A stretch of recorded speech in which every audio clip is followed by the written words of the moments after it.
بالله من شرور أنفسنا ومن سيئات أعمالنا من يهده الله فلا مضل له ومن يضلل فلا هادي له أشهد أن لا إله إلا الله وأشهد أن محمدا عبده ورسوله رب اشرح لي صدري ويسر لي أمري واحلل عقدة من لساني يفقهوا قولي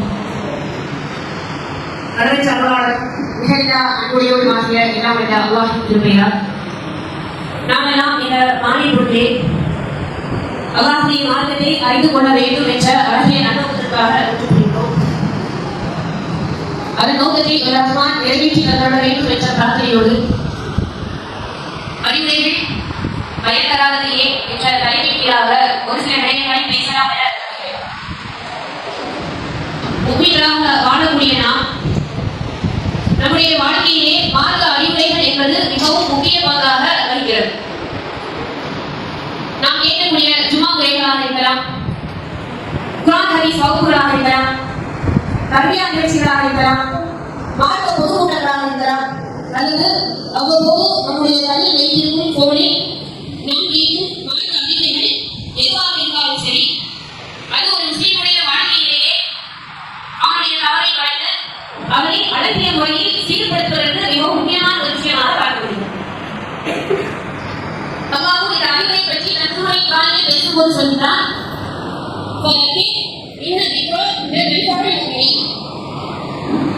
அறிவுரை கூறுகள் அறிவுரை என்பது முக்மீன்களுக்கு வழியளிக்கும் என்பதாக அல்லாஹ் அறிவிப்புமுறை பேசுகிறார். நாம் பலவிதமான அறிவுரைகளை மார்க்க சொற்பொழிவுகளை பல இடங்களில் பல கோணங்களில் நாம் கேட்கிறோம்.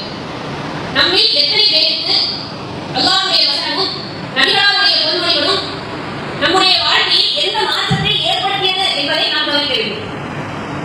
இந்த வசனத்தை கேட்டதிலிருந்து என்னுடைய இந்த ஹராமான செயலை நான் விட்டுவிட்டேன், இந்த ஹதீஸை கேட்டதிலிருந்து என்னுடைய வாழ்க்கையிலே இதுவரைக்கும் அந்த அமலை செய்து கொண்டிருக்கிறேன், அதை செய்வதற்கு முயற்சி எடுக்கிறேன் என்று நம்மை சொல்பவர்கள் எத்தனை வெறுமனே பயணம் என்பது அழைப்புக்காக வந்த அழைப்பை ஏற்று செல்வதற்காக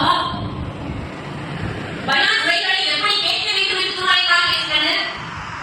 அவ 50வது அத்தியாயம் 37வது வசனத்தில் பேசும்போது இன்னைக்கு யாருக்கு அறிவுவார், இந்த அறிவுரையானது நிச்சயம் பயன் தரும். யாருக்கு? இவன் காணடப்பு கல்வி எவருக்கு குழுவிக்கிறோம் எவன் அதை சரிதாழ்த்தி கேட்டு படிப்பே பெறுகிறார்களோ அவர்களுக்கு நிச்சயம் இந்த அறிவுரையானது பயன் தரும் என்பதாக திருமுறைக்குள் பேசுகிறது. நம்ம எத்தனை பேருக்கு உள்ளமைக்கிறது கேட்டால் எல்லோருக்கும் தான் உள்ளமைக்கிறது என்று சொல்வோம். ஆனால் திருமுறைக்குள் என்ன சொல்கிறது? அவர்களுக்கு கல்வி இருந்து அந்த கல்வி மூலமாக அவர்கள் அதை செய்யிட்டு அதன் மூலமாக படிப்பே பெறுவார்கள், அவர்களுக்கு இந்த நிதியில் பயன் இருக்கிறது என்பதாக அவர் சொல்கிறார். ஆனால் நாம் கேட்கும் உரைகள் எதற்காக கேட்க முடியாது? பேசாதவர்களுக்கு மதிப்பளிப்பதற்காக. இன்னைக்கு பேசுற பயம் சூப்பரா இருந்துச்சு, அப்படியே மெய்சிலிருந்து வைக்கக்கூடிய அளவுக்கு உரைகள் வசைகள் இருந்தது, தமிழெல்லாம் அப்படி இருந்தது. இப்படிலாம் பயானிகள் ஏது? இன்னைக்கு பயம் எதுவும் கிடையாது. இன்னைக்கு பயானுக்கு போயிட்டு சும்மா வீட்டிலே இருக்கலாம் அப்படின்னு பேசாதவர்களுக்கு மதிப்பளிக்கக்கூடிய வகையில் பயானுக்கு மதிப்பளிப்பதற்காக நம்ம இருக்கோம். ஆனால் அறிவுரை என்பது என்ன? அல்லாஹ் சொல்கிறான், அறிவுரையை கல்லை கொண்டு கேட்பார்கள், செவியை கொண்டு அதை அவர்கள் படிப்பை பெற்றுக் கொள்வார்கள். நம்முடைய வாழ்க்கையிலே எவ்வளவு விதமான அறிவுரைகளை சரிதாழ்த்தி கேட்டிருப்போம். நாம் கேட்ட அறிவுரைகளை, எத்தனை ஹதீஸ்களை, எத்தனை வசனங்களை நம்முடைய வாழ்க்கையிலே செயல்படுத்தினோம் என்று உங்களை நீங்களே கேட்கணும். நிறைய நாள் போகலாம், 6 மாத கால இடைவெளியில் நம்ம சும்மாவை கேட்போம், பொது கூட்டத்தில் உரைகள் கேட்போம், போன்ல கேட்போம், இப்படி பலவிதமான ஹதீஸ்களையும் வசனங்களையும் நம்முடைய வாழ்க்கையை நன்றாக கேட்டுக்கொண்டுதான் இருக்கிறோம். 10 மணி நேரம் இருந்து பிரச்சாரம் பண்ணுவதே முறை. நீங்கள் ஓடி பார்க்கக்கூடிய ஒரு வசனம், சேமித்து பார்க்கக்கூடிய ஒரு ஹதீஸ். இந்த ஹதீஸ், இந்த வசனம் என்னுடைய வாழ்க்கையில் இவ்வளவு பெரிய மாற்றத்தை ஏற்படுத்தியது என்று நம்மை எத்தனை பேரால் கூற முடியும்? நபிகளாருடைய காலத்தில் 10 மணி நேரம் உரை நடந்ததா? 3 நாள் தம்பியாயிட்டு நிகழ்ச்சி நடந்ததா? இல்லை. சொல்ல போனால் நபிகளாருடைய பேருரை தொகுத்து வழங்கினாலே அரைமணி நேரத்தில் தொகுக்கிறார். அவ்வளவு எளிமையாக இருக்கும் ரசூலா, அவ்வளவு இலகுவாக தான் மார்க்கத்தை எடுத்து சொன்னாங்க. அவ்வப்போது எழுதக்கூடிய வசனங்களை அவ்வப்போது சகாபாக்களுக்கு மத்தியிலே குறைப்பார்கள். அந்த சகாபி கேட்பார்கள். அவர்கள் நம்முடைய வாழ்க்கையை நடைமுறைப்படுத்தினார்கள். அன்றைக்கு அவ்வப்போது சொன்ன வசனங்கள் மணிக்கணக்கில் பேசப்படாத ஹதீஸ்கள் இஸ்லாமிய மக்கள் கூட்டம் கூட்டமாக சாலை சாலையாக கோர்த்து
இறுதி என்பவர் ரஹ்மான். மதுரை பீப்பாய் கலைஞர் அவருடைய தவசக்தி என்பது நிர்வாணமாக இருந்தது. திருமலைக்கு கேட்கிறது. அப்படிப்பட்ட அறியாமை காலத்தில் இருந்த அந்த மக்களை அல்லாஹ்வுடைய தூதர் அல்லாஹ்வுடைய வசனங்களை கொண்டும் அவர்களுடைய சொல்லை நன்மார்க்கை கொண்டு மாற்றினார்கள் இல்லையா? மக்களை நான் கை செய்கிறேன் என்று அல்லாஹ்விடமிருந்து வசனங்கள் வருகிறது. நல்லா அறிவு செய்தார்கள். அறிவிப்பாளர்கள் சென்று மது ஹராமாயிற்று அறிவு செஞ்சது அப்படின்னு சொன்ன உடனே அறிவிப்பாளர் வந்து மதுவை அல்லாஹ்வுடைய தூதர் ஹராம் செய்தார்கள். அல்லாஹ் ஹராம் என்று அவர்கள் செய்தார்கள். மதுவை யோசித்துக் கொண்டிருந்த அரசர்கள் அல்லாஹ்வுடைய தூதர் இதை ஹராம் என்று சொல்லிவிட்டார்கள் என்று பீப்பாய் அழைப்பு இந்த மதுவை பெருமையை ஊற்றினார்கள். ஆறுகளாக ஓடியது என்று அறிவு சொல்கிறது. அவங்க கேட்டாங்க, சொல்லிடலாம், ஒரு அறிவிப்பை கேட்டாங்க, வாழலாம், அதை கட்டுப்படோம் என்று கட்டுப்படாது. அவர்கள் சொல்கிறார்கள், நபிகளார் ஸல்லல்லாஹு அலைஹி வஸல்லம் அவர்கள் சொன்னார்கள், மனுஷன் இஸ்லாத்தை அசலத ரகாக தி யௌமிக லேல யாருன்னா நாளை எல்லாம் தொழுகை அல்லாம 12 ரகாக்கள் சுன்னத் தொழுகிறார்களோ நீங்க எந்த லைஃப் ஃபில்டர்னா அல்லாஹ் சொன்னதே அவருக்கு ஒரு மாநிலம் இருக்கிறான். இத மூஹரிபாரிலே இப்போ சுன்னத் என்று கேள்விப்படுறாங்க. மூஹரிபாரிலே சொல்றாங்க, நபிகளார் இந்த ஹதீஸை நான் எப்போது செய்கிறோம் அன்றைய இந்த ஹதீஸை நம்பவே இல்லை. அதே வெளிப்பாடுகள் அறிவிக்கிறார்கள். என்ன சாட்சி சொல்லப்படுகிறது? மூஹரிபாரிலே நாயகனே வயிறு எல்லாரும் சின்ன பலத்தை செய்கிறோம். அனைத்து நாயகனே விவசாயிகள் அடுத்த அறிவு முதல் அமல் சொல்லப்படுகிறது என்றால் அரசாங்கத்தில் நாயகம் செய்கிறோம். அதே நாயகனே அடுத்த மாதிரி போயிட்டே ஒரு ஹதீஸை அவர்கள் செய்கிறார்கள். அதற்கு உயிர் கொடுத்தார். அதற்கு உயிர் கொடுத்தார். நமக்கு 12 ரகாத் சுன்னத்தில கடமையான தொழுகை பாரமாகும். அதை அதற்கு ஏற்றுக் கொள்வது மிகவும் பாரமான செயலாகும். பாரத்தை இழக்க வேண்டிய இடத்தில் எவ்வளவு நம்ம அல்லாஹ்விடத்தில் பாரத்தை 50 தொழுகை மூலமாக வெளிப்படுத்தி சொல்ல நமக்கு தொழுகை கடமையான 50 தொழுகையை பாவமாக இருக்கக்கூடிய நிலையில நம்ம எந்த சின்னப்படுத்தோம் சின்னமான வழிகள் அதில் கேள்விப்பட்டதற்கு முதல் ஏராளமான பீஸ்களை நபிகளார் ஸல்லல்லாஹு அலைஹி வஸல்லம் அவர்களிடத்தில் கேட்டார். நபியோடு அதற்கு உயிரோடு இருந்தார்கள். நம்முடைய